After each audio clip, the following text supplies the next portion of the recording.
creation, it was the seventh day that God blessed at also rest on Sabbath day. So tayo ngayon nandito sa simbahan dahil sinabi ng Diyos, hindi sinabi ng tao, na tayo ay magpahinga, na tayo ay magsamba ng ating manlilikha. Next, digital marketing. Ito yung modern way of what? Promoting products.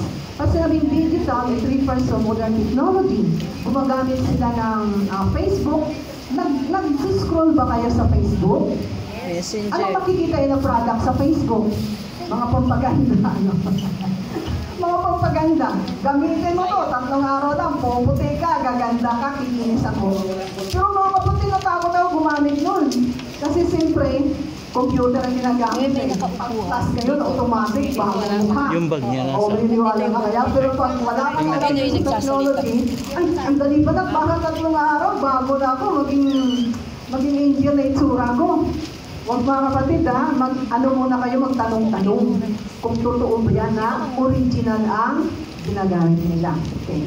So next is sa tanay, gumagamit din ng Facebook, gumagamit din tayo ng YouTube, pero just to promote the kingdom of God and also the salvation for ang kaligtasan ng mga tao. Ano kaya ang mga pamamaraan ng mga Seventh-day Adventists? Okay. Then we have public relations. Sa atin naman, welcome visitors. Alam mo yung mga kapatid, minsan every Sabbath, meron tayo mga bisita, di ba? So sana, sabihin natin, kaway-kaway naman sa ating mga bisita. At pagkitaas ng kamay, kaway-kaway sa ating mga bisita. Oh. Kahit na hindi bisita, ay i-welcome natin ang ating mga bisita. Kaway-kaway. Welcome. Ganun. Sana ganun na lang gagawin natin, no? Kahit hindi na makapag-shake ng hand. Pero ito naman sa mga department stores, alam mo yun, pag pumasok ka sa department stores, anong ginigreet ng mga security guards? Good afternoon, sir. Good morning, sir. Kahit hindi ka naman sir, hindi ka naman ma'am. Pero pagpasok mo doon, ay, ang ganda dito pumasok, si sir pala ako saka si ma'am. Ganda ba pakiramdam niyo mga kapatid? You are treated parang mataas paningin nila sa inyo. Siyempre may naman bulsa ko, anong nabibili yan eh. So mga kapatid, sa akin naman, yan sa may pinto na yan, we're also welcoming visitors. Hello sisters, hello brothers. Minsan may lalagay pa tayo dito ng mga ribbon, di ba? Dati nga noong mga 2002 ba yun? Gumagawa pa kami ng paraan, early comers, early bird, mayroong mga gift. Maganda din yung promo natin sa Sabbath School. Ang mga early birds, minsan nag-aambag ako noon ng mga noodles, mga sabon, o kaya mga ano dyan. At least mapakinabangan. So sa mga early birds lang yun mga early comers. Then personal selling. Tayo may nag-personal selling sa ating ministry. Akyat sa taas. Sana mayroon tayo kinanong May tubig doon. Saan banda? Brotherly, sisterly caring. Dati meron tayong mga visitation, sa small group, di ba, Brother Owen? Elder ka, Brother Owen, di ba? Ay, hindi. Ano ito? Maganda ito siya. Kasi yung mga iba na hindi na naman matagal na hindi nagsamba, pag mayroon tayong personal visitation,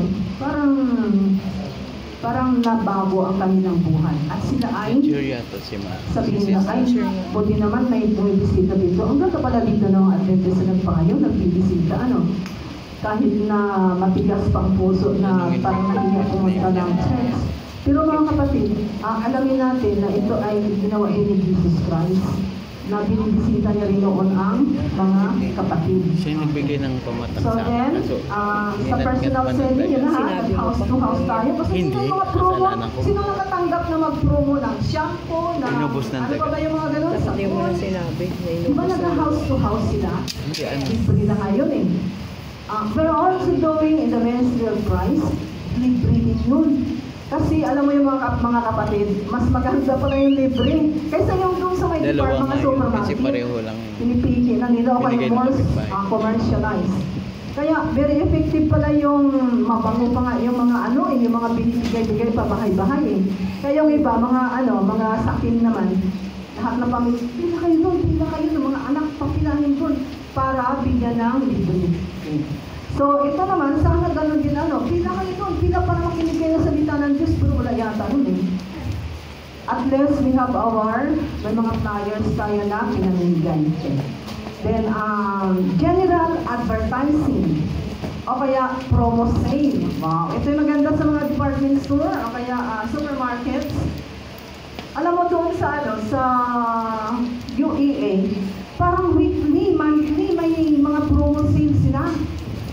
Ito ay buy one, take one, kung minsan ay 70%.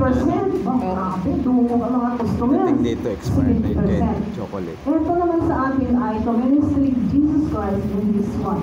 Pero sa Amerika pag nag-sale, Crusade.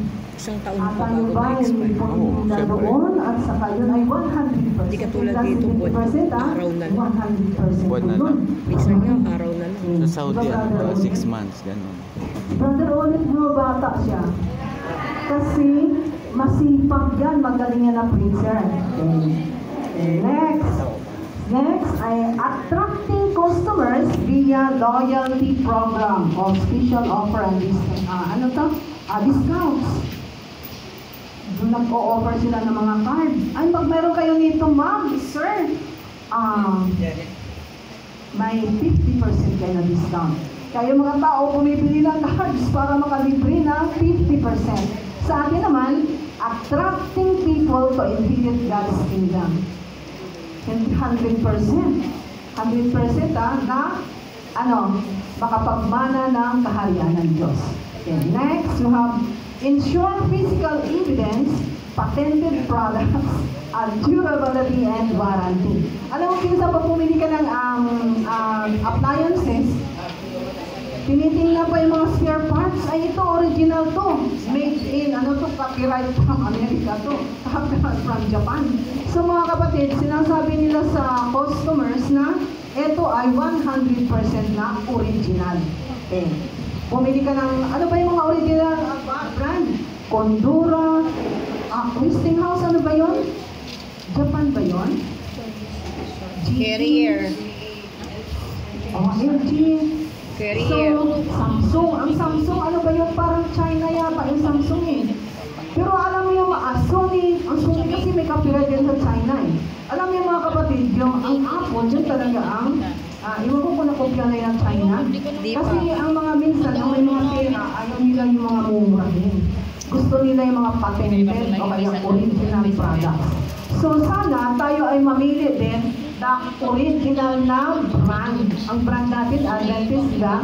So original, na ito ay nagsasabi, pag tinignan mo at sa pag-research mo ang kanyang lahat-lahat na organization, ang kanyang mga ministry, kung paano nila inaano ang tao, ano ang patutunguhan ng tao, ilang taon bang warranty? Lifetime. Lifetime Ano yung mga ibang products ay 1 year, 2 years. Pero yung warranty natin sa kay Jesus Christ, na tayo ay mananatili sa kanyang pananampalataya, 100%. Na tayo ay ligtas. Okay. Ano pala? Babasahin ko sa inyo mga kapatid. Tama na ba yun? Meron pa ba? Basahin ko sa inyo ang mga text kung paano natin malalaman na ang ating Seventh-day Adventist na brand ay totoo at original.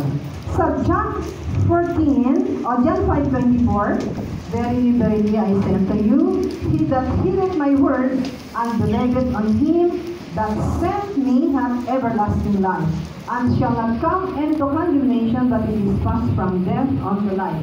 So I mean to say, according to the promise in